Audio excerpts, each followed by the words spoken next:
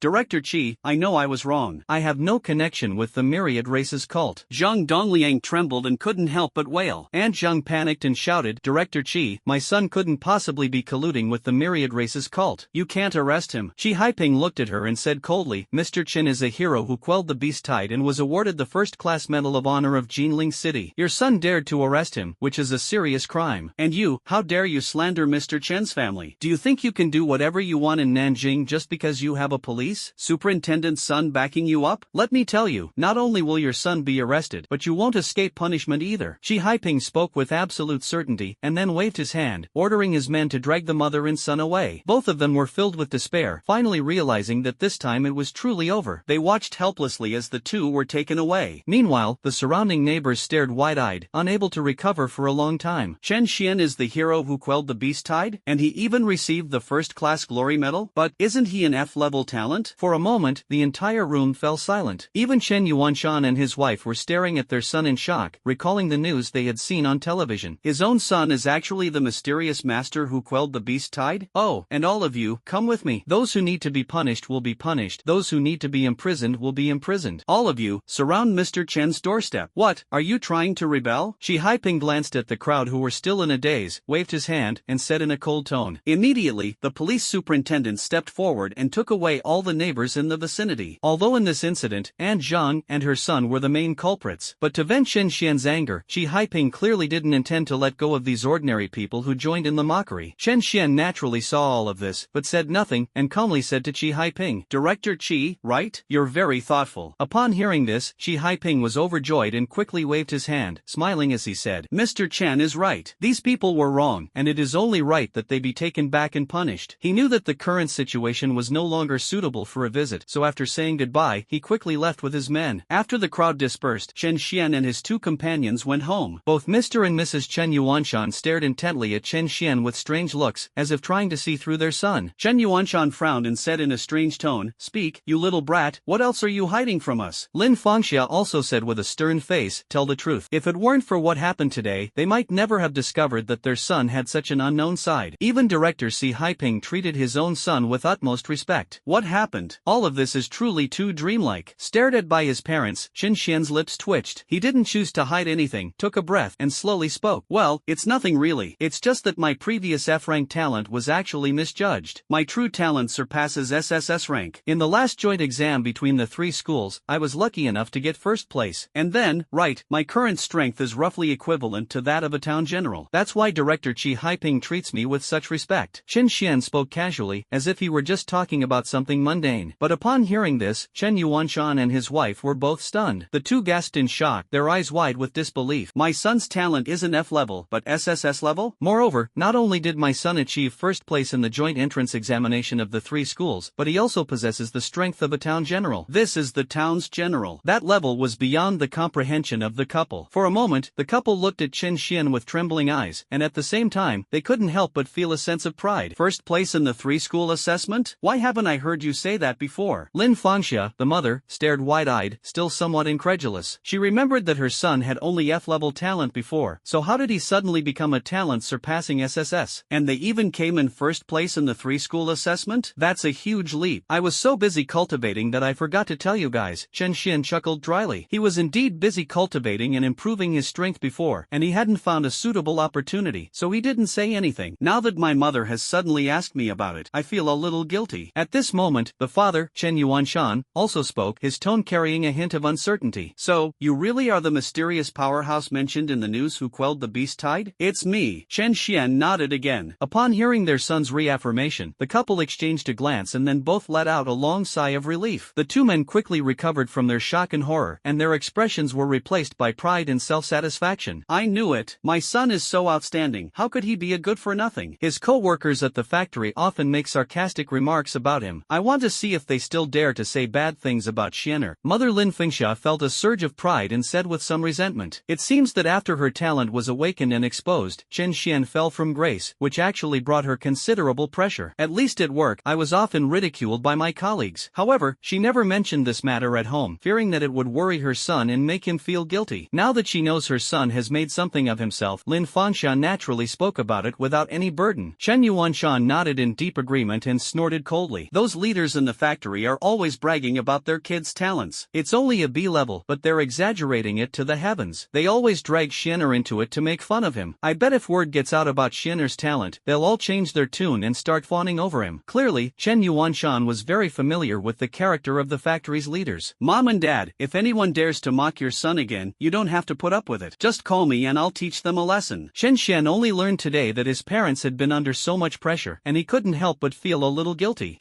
Good. If those people knew that even the Superintendent General of Police had to be extremely respectful in front of our son, they would probably laugh themselves to death. Lin Fangxia said in a joking tone. She only complained casually to vent her pent-up resentment, but she had no intention of using her son's name to show off to others. Both husband and wife have similar personalities. They don't like to cause trouble and don't have much desire to be in the limelight. Chen Xian was already aware of this, so he didn't insist too much. However, he was already secretly thinking that he had to tell Zhou Wanshan or Morong Changtian. From now on, if anyone dares to bully their parents, they'll be dealt with severely. At this moment, Chen Xian remembered something and quickly gave instructions. By the way, Mom and Dad, you'd better not tell Chen Fei about my awakening of a talent that surpasses SSS level. That girl is already quite unruly at school. If she finds out about my affairs, she'll probably be swaggering around. Upon hearing this, the couple nodded repeatedly. We really need to keep this a secret from Xiaofei. After giving some instructions, Chen Xian quickly made another suggestion. Mom and Dad, you saw what happened in the neighborhood today. Things have gotten so bad that there's no point in living next to those people anymore. Let's move. Moving? Where to? That must cost a lot of money. Lin Fangxia was still not quite used to the change in her son's identity and spoke somewhat hesitantly. It's alright. I can just make a phone call to City Lord Morone. It's a small matter. It shouldn't cost much. Chen Xian said with a smile. Upon hearing that their son knew the city lord, the couple gasped in shock once again. However, considering that even the superintendent of police has to be extremely respectful in front of his own son, this matter doesn't seem so incomprehensible. Then let's move. It'll be quieter away from these people in the neighborhood. In the end, Chen Yuanshan nodded, making the final decision. After the discussion, Chen Xian acted quickly and immediately called Morong Changtian to explain his intention to move and ask him to recommend any suitable houses. Upon hearing this, Morong Changtian immediately perked up and offered to give Chen Xian one of his villas. Patting his his chest to guarantee that the villa's environment would be excellent and that Chen Xian would be satisfied. Chen Xian thought for a moment and then asked for photos of the villa, as well as various other documents. After taking a final look, I'm quite satisfied. I also talked to my parents about it. Upon learning that they would be living in a villa in the future, both parents were quite excited and very satisfied with the house. Seeing this, Chen Xian said no more and immediately told Morong Changtian that he wanted the villa. However, it wasn't a gift, I bought it myself with my own money. Sensing the seriousness in Chen Xian's words, Morong Changtian couldn't insist any further and ultimately sold the villa to Chen Xian for 30 million. Chen Xian had a considerable haul from his last hunt for monsters outside the city and still had over 50 million left. After transferring out 30 million, he still had a considerable amount left. After the transfer was completed, Morong Changtian immediately sent someone to hand over the money. Meanwhile, the people who helped with the move also came over. On that very day, Chen Xian and his family immediately moved out of the neighborhood where they had lived for more than 10 years. Many neighbors in the community couldn't help but shake their heads and sigh at the sight, their eyes filled with envy. It seems the Chen family is truly about to take off. TSK,